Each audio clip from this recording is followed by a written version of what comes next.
Letter Mrs. Harker to Van Helsing, 25th of September, 6:30 p.m.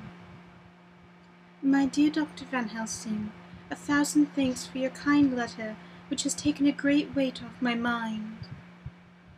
And yet, if it be true, what terrible things there are in the world, and what an awful thing if that man, that monster, be really in London. I fear to think. I have this moment, whilst writing, had a wire from Jonathan, saying that he leaves by the 6:25 tonight from Lancheston, and will be here 10:18, so that I shall have no fear tonight.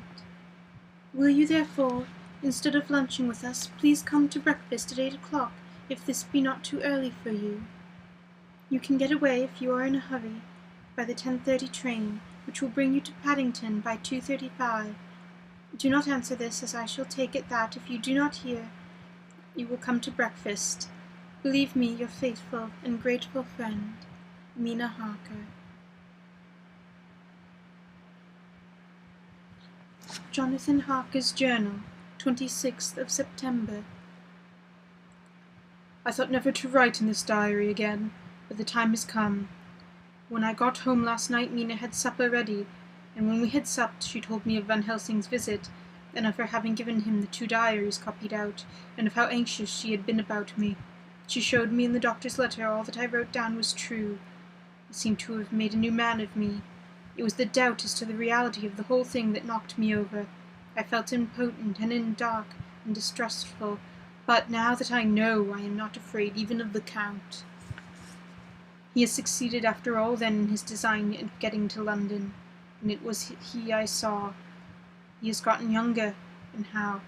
Van Helsing is the man to unmask him and hunt him out, if he is anything like what Mina says. We sat late and talked it all over. Mina is dressing, and I shall call at the hotel in a few minutes and bring him over. He was, I think, surprised to see me.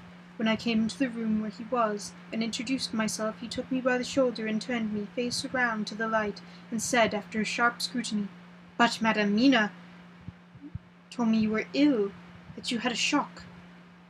It was so funny to hear my wife called Madame Mina by this kindly, strong-faced old man.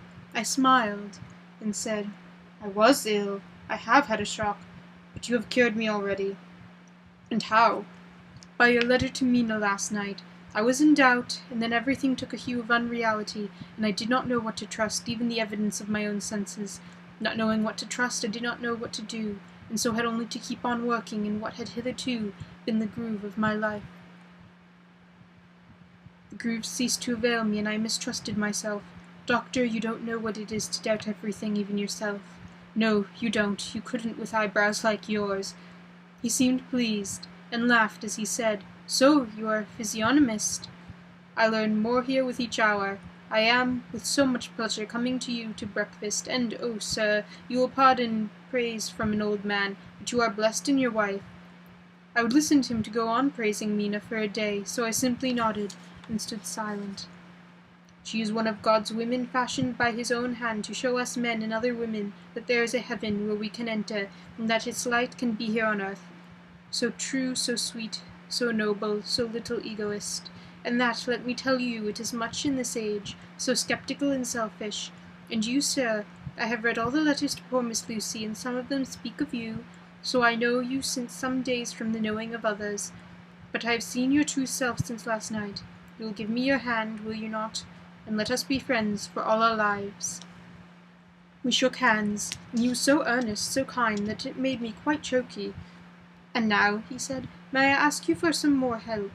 I have a great task to do, and at the beginning it is to know. You can help me here. Can you tell me what went before your going to Transylvania? Later on, may I ask more help and of a different kind, but at first this will do." "Look here, sir," I said, "does what you have to do concern the Count?" "It does," he said solemnly. "Then I am with you, heart and soul. As you go by the 10:30 train, you will not have time to read them, but I shall get the bundle of papers. You can take them with you and read them in the train." At breakfast I saw him to the station. When we were parting, he said, Perhaps you will come to town if I send to you, and take Madame Mina too. We shall both come when you will, I said. I had got him the morning papers and the London papers of the previous night, and while we were talking at the carriage window, waiting for the train to start, he was turning them over. His eye suddenly seemed to catch something in one of them, the Westminster Gazette.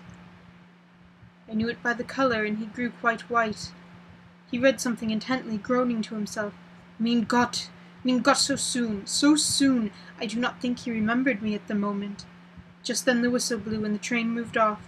This recalled him to himself, and he leaned out the window and waved his hand, calling out, Love to Madame Mina. I shall write so soon as ever I can. Dr. Seward's Diary, 26th of September. Truly there is no such thing as finality. Not a week since I said fini, and yet here I am starting fresh again, or rather going on with the same record. Until this afternoon I had no cause to think of what is done. Renfield has become, to all intents, as sane as he ever was. He was already well ahead with his fly business, and he has just started in the spider line also, so he had not been any trouble to me. I had a letter from Arthur, written on Sunday, and from it I gathered that he is bearing up wonderfully well.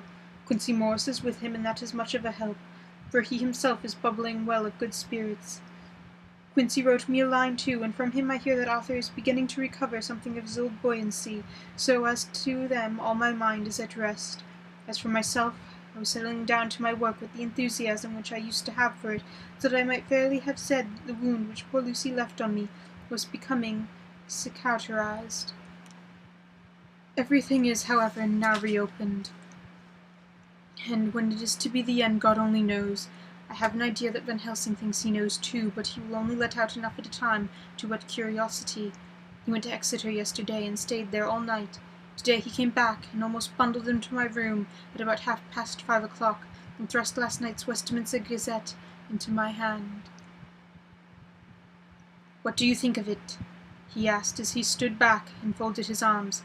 I looked over the paper, for I really did not know what he meant, but he took it from me and pointed out a paragraph about children being decoyed away at Hampstead. It did not convince much to me until I read a passage where it described small, punctured wounds on their throats. An idea struck me, and I looked up. Well, he said, it is like poor Lucy's. And what do you make of it? Simply that there is some cause in common. Whatever it was that injured her has injured them. I did not quite understand his answer. That is true indirectly, but not directly. How do you mean, Professor? I asked. I was little inclined to take his seriousness lightly. For, after all, 4 days of rest and freedom from burning, harrowing anxiety does help to restore one's spirits. But when I saw his face, it sobered me. Never, even in the midst of our despair about poor Lucy, had he looked more stern. Tell me, I said. I can hazard no opinion. I do not know what to think, and I have no data on which to found a conjecture. Do you mean to tell me, friend John, that you have no suspicion as to what poor Lucy died of? Not after all the hints given, not only by events, but by me? Of nervous prostration following on great loss or waste of blood. And how blood lost or waste? I shook my head. He stepped over and sat down beside me and went on. You are a clever man, friend John. You reason well, and your wit is bold, but you are too prejudiced. You do not let your eyes see nor your ears hear, and that which is outside your daily life is not of account to you. You do not think that there are things which you cannot understand, and yet which are, that some people see things that others cannot. But there are things old and new which must not be contemplated by men's eyes, because they know, or they think they know, some things which other men have told them. Ah, it is the fault of our science that it wants and explain all. But if it explain not, then it says there is nothing to explain. But yet we see around us every day the growth of new beliefs, which think themselves new, which are yet but the old, which pretend to be young, like the fine ladies at the opera. I suppose now you do not believe in corporeal transference? No, nor the materialization? No, nor in astral bodies? No, nor in the reading of thought? No, nor hypnotism? Yes, I said. Carsaut has proved that pretty well.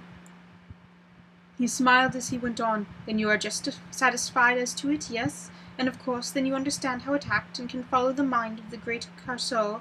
Alas, that he is no more. into the very soul of the patient that he influenced? No? Then, friend John, am I to take it that you simply accept fact and are satisfied to let from premise to conclusion be a blank? No? Then tell me, for I am student of the brain, how you accept the hypnotism and reject the thought-reading. Let me tell you, my friend, that there are things done today in electrical science which would have been deemed unholy by the very men who discovered electricity, who have been themselves, not so long before, burned as wizards. There are always mysteries in life. What was it that Methuselah lived 900 years, and old Pa 169, and yet that poor Lucy, with woman's blood in her veins, could not live even one day?